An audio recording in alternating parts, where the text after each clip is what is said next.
More talk with Amy. More talk with Amy. More talk with Amy. More talk. Out there? Oh, we have company. Welcome to More Talk with Amy. I am your host, Amy Moore. And we are going to have an exciting time with this podcast. This podcast will be focused on entrepreneurship. It will be focused on academics. We'll touch on statistics, of course. And then anything in between. It could be a personal problem. It could be a problem at school. It could be a whole bunch of things. Okay? And a little bit about myself. I am the owner of More Statistics Consulting, LLC. And I'm also the founder of More Statistics Consulting Foundation. So without further ado, let's go on to the show.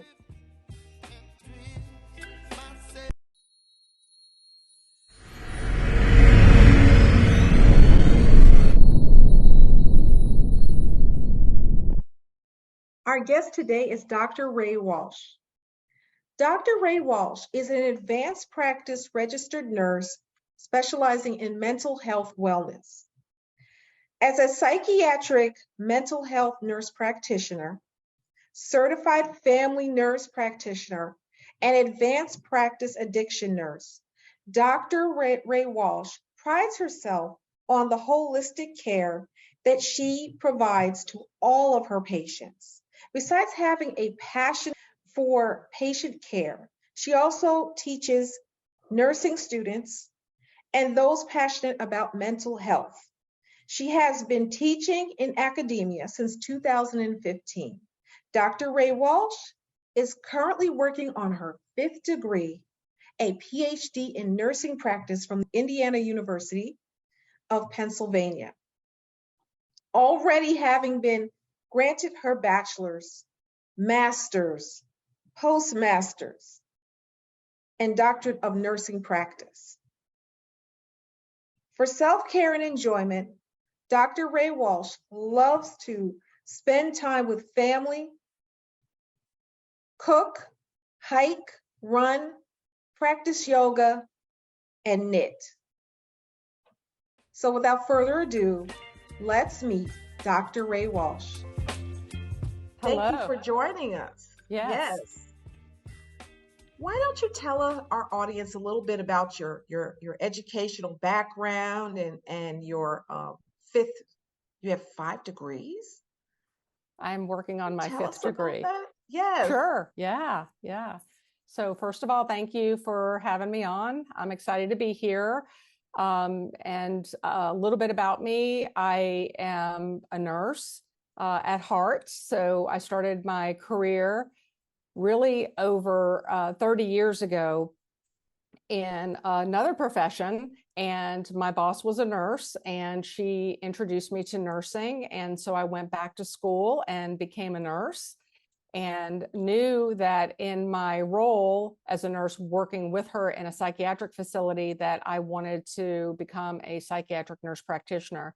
So I got my bachelor's in nursing and then went back and got my master's in nursing as a family nurse practitioner.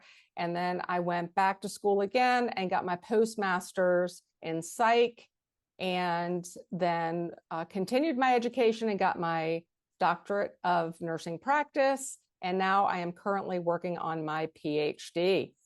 Wow. Whoa, that is impressive. It's a I don't know lot. how you do it. We're going to talk about that though. So you are a triple board certified nurse practitioner. What does that mean, by the way?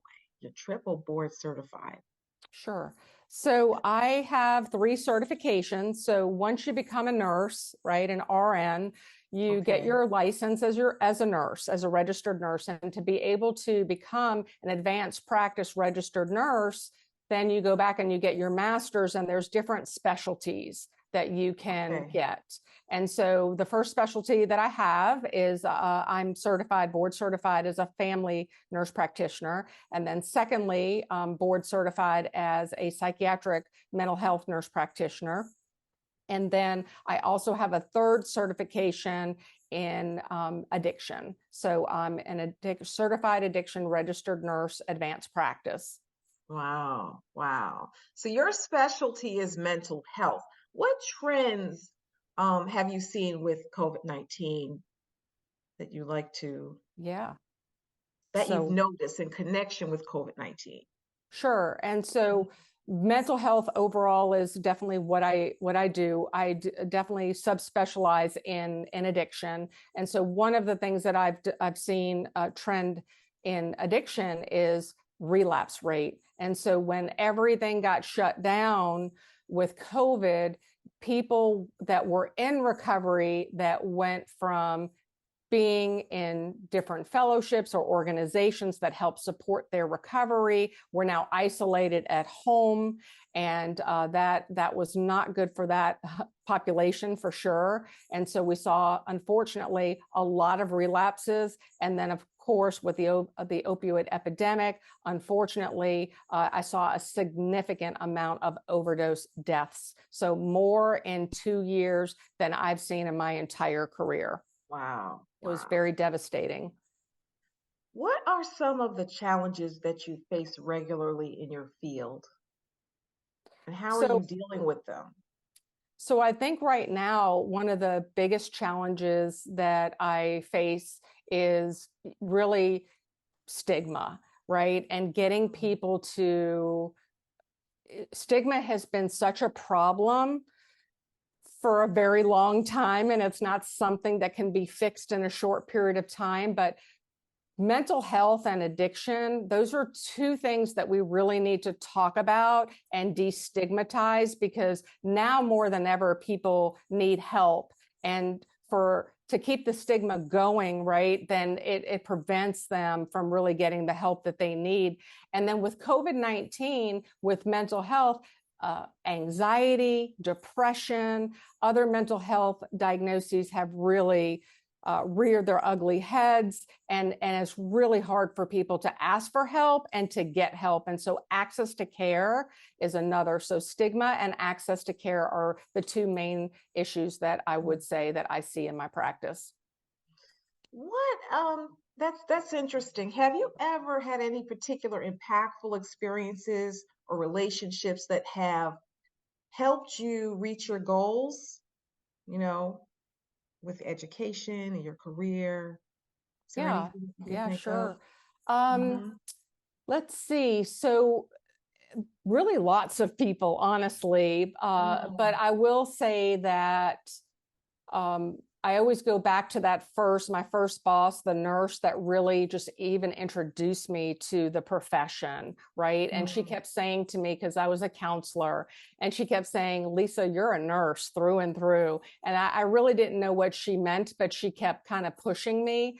And I said, you know what, let me check it out. And so I did. And because I trusted her, I really did. I trusted her opinion. I respected her. And the first day of nursing school, I knew, like, wow, she knew me, right? She could see that I was a nurse through and through. So I think she was one person.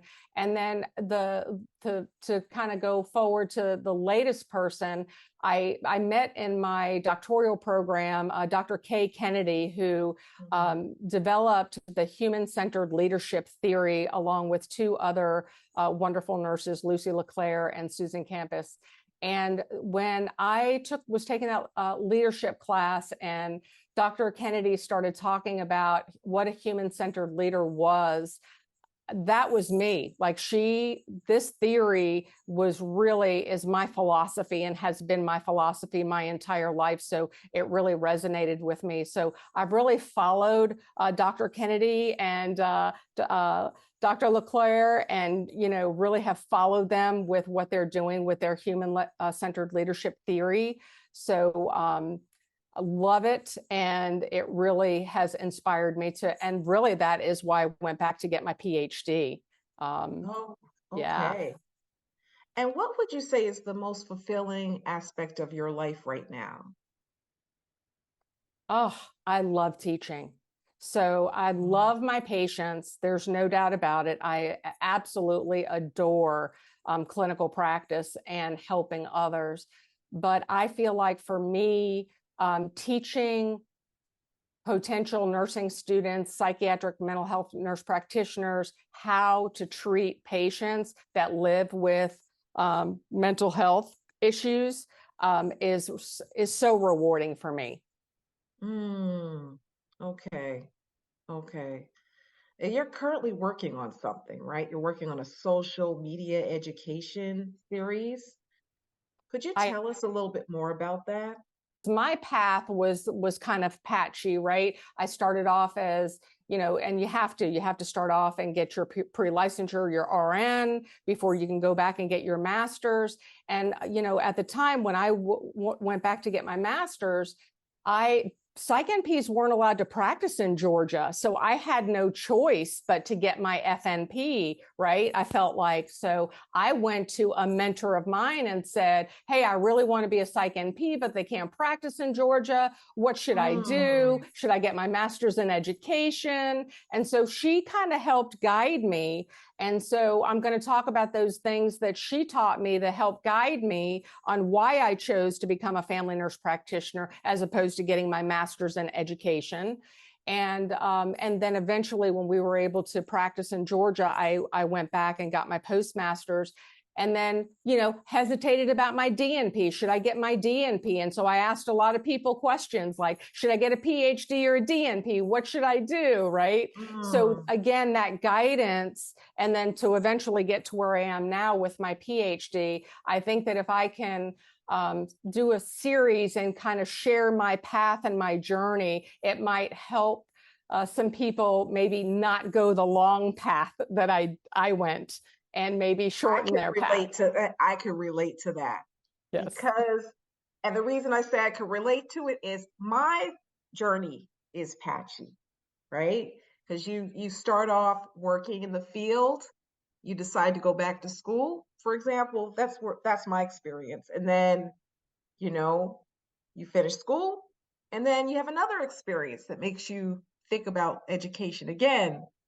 And it's non-traditional, I think, for women, for us to do that, but we do it, right? Yes. There's people that do it. So I can appreciate what you're saying.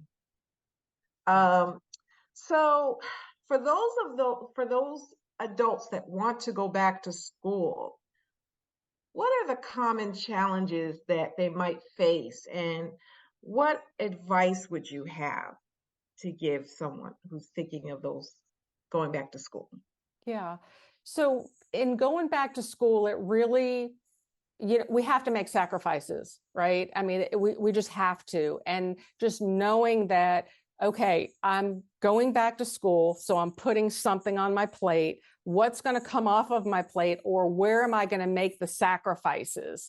And just really thinking about that up front and kind of having a plan on how you're going to do that is really important. And so I had to tell my friends, like, hey, look, I'm going back to school. Love you guys, but I don't want to do what I did with my first degree. And literally, I was like, bye, everybody. And then 5 years later, it's like, can I reintroduce myself? And so I didn't want that to happen. So I said to my friends, I need to connect with you at least once a month. I can't connect with you once a week or any more often than that, like I would like to, but can we please connect? So I had a very deliberate plan. My family knew, I was not going to be doing some of the family stuff. I wasn't going to get to all of the baseball games or basketball games or football games, but I was going to do my best to get to the really important things and the important ones.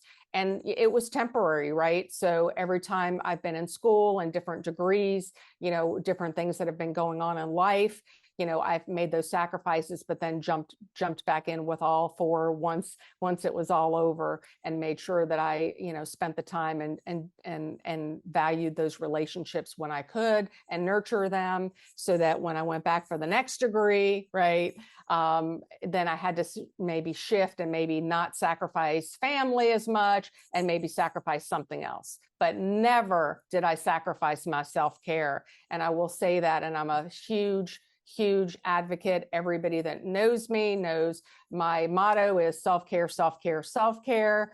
And people ask me all the time, Amy, how do you do it? And I will tell you, I have a very deliberate self-care schedule, and that doesn't get sacrificed. I've heard of the schedule. Like when I've spoken to other students, you have to have a schedule or it's not going to work, right? Yes. What is a typical day for you in terms of your schedule? Just one day. What does that look like? So I get up every morning around Mhm. 4:30, 5 o'clock in the morning. Okay. And I usually just wake up kind of naturally in that time, though I do have my alarm set for 5 just in case if that doesn't happen. And I literally spend from 5 a.m. to 8 a.m. That is my self-care time. I get up, I meditate, I pray, I journal. I'm a huge advocate for journaling. I've been journaling now for about 40 years. It is just a really important tool for me to stay connected with myself and how am I feeling and what's going on with me. Because then once I get in my day, busy, right? Then I might not connect with how am I feeling? What's going on with me, right? I have to stop and take those deliberate moments to figure that out. So I always start the day connecting with self, connecting with what I call God, and then going about my day. And I am very deliberate about after that self-care time, a typical day for me, I might go to Pilates that day, right, in the morning. And then it's meetings, work. And then I devote 2 hours every evening to my schoolwork. I see. I see. And lastly, we like to ask our guests, is there anything, any advice that you have that you feel will ensure that you're successful in your career and your educational pursuits? Anything, any advice that you could give? Yeah, and it's being flexible, right? Because even though I have this awesome schedule that I follow every single day, I may have an assignment that requires more time. And so I may need, 6 hours on Saturday to get my schoolwork done. And, don't get mad at that, right? I don't want to be mad at that. It's just a fact. It's just something that I have to do. So I have to remain flexible. And so if I have to put a little bit more time in one week for school and I have to sacrifice something, maybe family time or something that's important to me, then, how can I make this up somewhere in the next couple of weeks where I can then, make up that family time? But being flexible has been key for me. Well, I want to thank you for taking the time to talk to us today. And it's been very enlightening. I'm sure that the viewers are going to look at this and say, I think I could go back to school too. If I can do it, anybody can do it. More talk with Amy. More talk with Amy. More talk with Amy.